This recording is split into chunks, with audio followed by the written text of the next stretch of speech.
안녕하세요, 잡쇼광입니다. 앞으로 더욱 치열해지는 군비 경쟁이 벌어질 2030년대에는 동북아 해양에서 우리 항모가 강력한 억지력을 발휘할 수 있기 위해서는 우리는 더욱 강해져야 하는데요.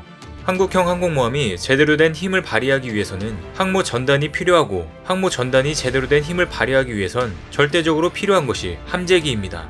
이전에 현대중공업이 제시한 항공모함의 설계에 따르면 사각형의 평갑판이었던 함수에 모듈형 스키점프대를 설치해 스토바 방식 이착륙이 가능하도록 설계됐는데요.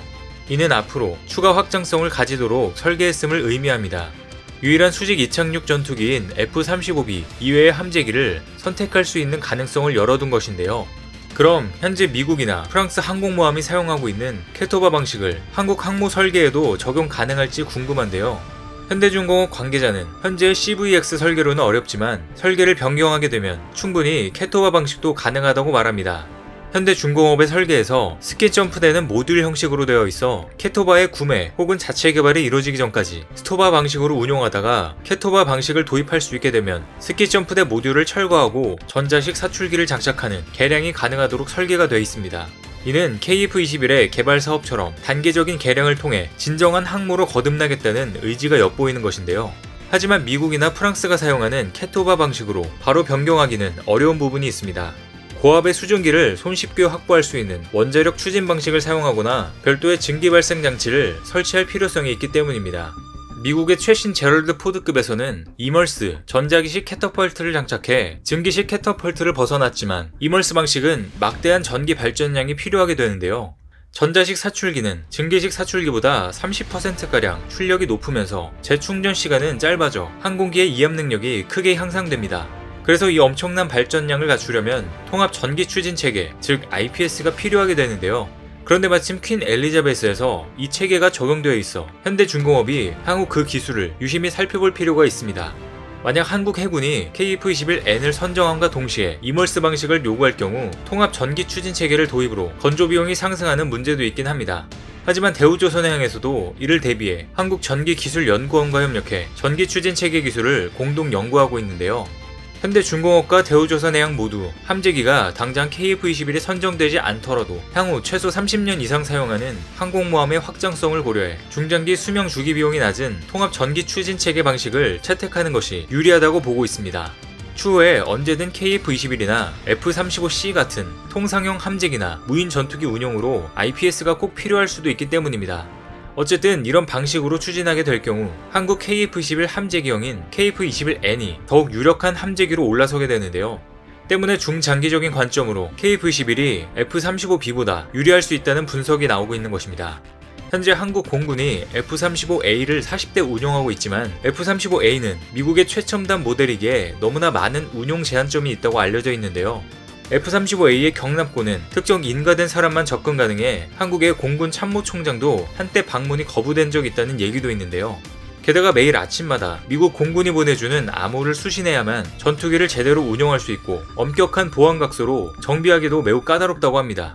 그래서 한국 공군 정비사들은 현재 F-35A에 대해 최소한의 기본 정비만 가능하며 대규모 수리가 필요하거나 6-7년 주기로 수행되는 종합 성능 점검을 위해서는 아시아 태평양 지역의 정비 거점인 일본이나 호주에 정비를 맡겨야 합니다.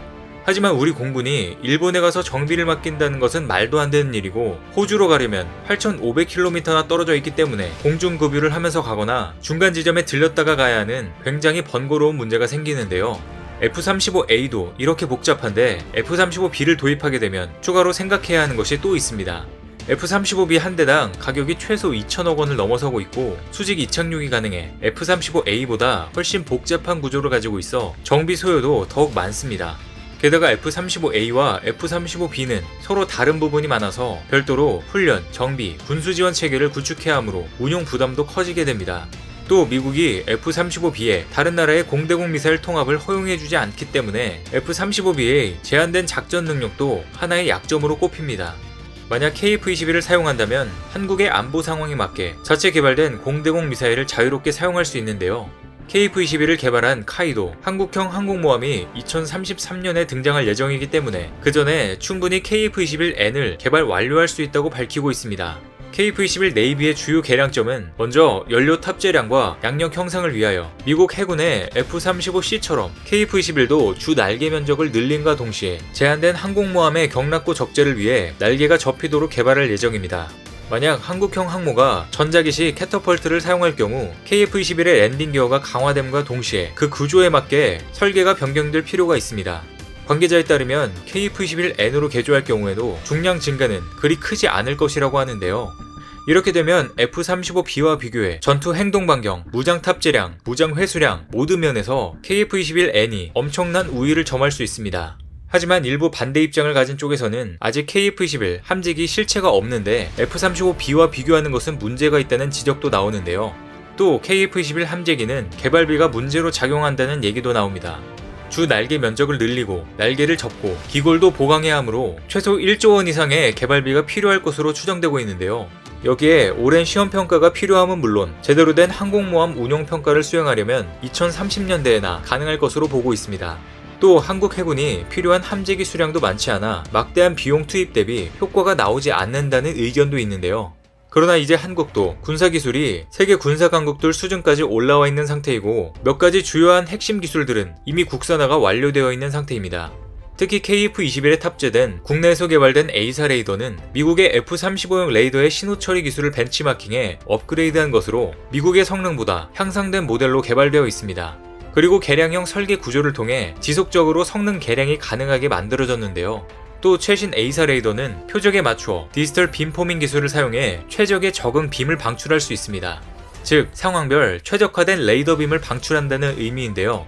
이것이 이루어지려면 독자적인 전투기와 레이더가 있어야만 가능한 일입니다. 미국이 자국제 전투기에 외국제 레이더를 탑재하는 것을 인정하지 않기 때문인데요. 미국 공군은 중국과 러시아의 전투기에 최적화된 레이더 신호처리 소프트웨어를 갖고 있겠지만 해외 수출용에는 이 소프트웨어가 탑재되지 않은 것으로 알려져 있습니다. 만약 우리가 독자적인 함재기와 국산 레이더를 장착한다면 전체 탐지 능력이 훨씬 더 향상될 수 있는 것인데요. 게다가 주변국의 군비 증강 상황에 대응하려면 신형 정규 항모와 함께 우리 독자 함재기를 배치해야 한다는 것입니다. 아무리 중국의 군사기술 수준이 낮다고 하지만 미국을 상대로 엄청난 군비 확장에 나서고 있습니다. 그래서 중국의 특기인 다른 나라의 군사기술을 도용하기도 하고 수단과 방법을 가리지 않고 엄청난 자금을 투입해 기술 수준이 점점 올라오고 있는 것은 사실입니다. 하지만 결국 항모만 크게 만들고 있을 뿐 낮은 선박 기술이나 그 위에 탑재되는 함재기도 물에 닿으면 안 되니 여러가지 치명적인 약점으로 남아있긴 합니다. 그리고 일본에서도 기존의 함정을 개조해 경항모를 만들려고 하는데요. 일본 정부는 이즈모급의 이즈모함과 가가함을 F-35B 수직 이착륙 운용이 가능하도록 개조한다는 계획을 갖고 있습니다. 계획대로 2026년 이즈모함의 항모화를 완료하게 되면 태평양 전쟁 이후 일본은 다시 항모를 보유하게 되는데요. 하지만 일본 항모의 경우 결국 만재 배수량 26,000톤급의 경항모입니다. 그래서 일본은 우리가 70,000톤급의 신형 정규 항모로 진행하게 되면 가장 놀랄 것으로 보이는데요. 게다가 최근 한국의 해군력 증강을 보시면 아시겠지만 곧 일본의 수준을 뛰어넘는 것은 시간 문제입니다. 앞서 얘기했던 것들을 정리하면 우리는 앞으로 여러가지 변수가 많겠지만 장기적인 안보 상황과 무기체계의 변화를 고려해 70,000톤급 이상의 중형 항모와 KF-21의 함재기로 가는 것이 유리해 보이는데요. 그래서 먼저 항모 설계에 전자기식 캐터펄트, 이멀스를 염두에 두고 통합 전기 추진 체계부터 추진해야 할 필요가 있습니다. 미래전에서는 유인 전투기뿐만 아니라 무인 전투기도 핵심 전력으로 사용될 계획이 있기 때문인데요. 지금 한국은 세계 정상급의 군사력과 장비 그리고 앞으로 발전 가능한 기술력을 갖고 있습니다. 앞으로 70,000톤급 이상의 신형 정규 항모와 KF-21N 그리고 앞으로 나올 통합 유무인 전투체계까지 실전 배치된다면 한국의 주변국인 중국과 일본 모두 두려움에 떨게 될 것으로 보이는데요. 앞으로 한국의 강력한 국방력을 위해 우리 군과 관계자들에게 더욱 힘찬 응원이 필요할 것으로 보입니다. 오늘 준비한 소식은 여기까지입니다. 댓글을 통한 여러분들의 많은 의견 기다리겠습니다.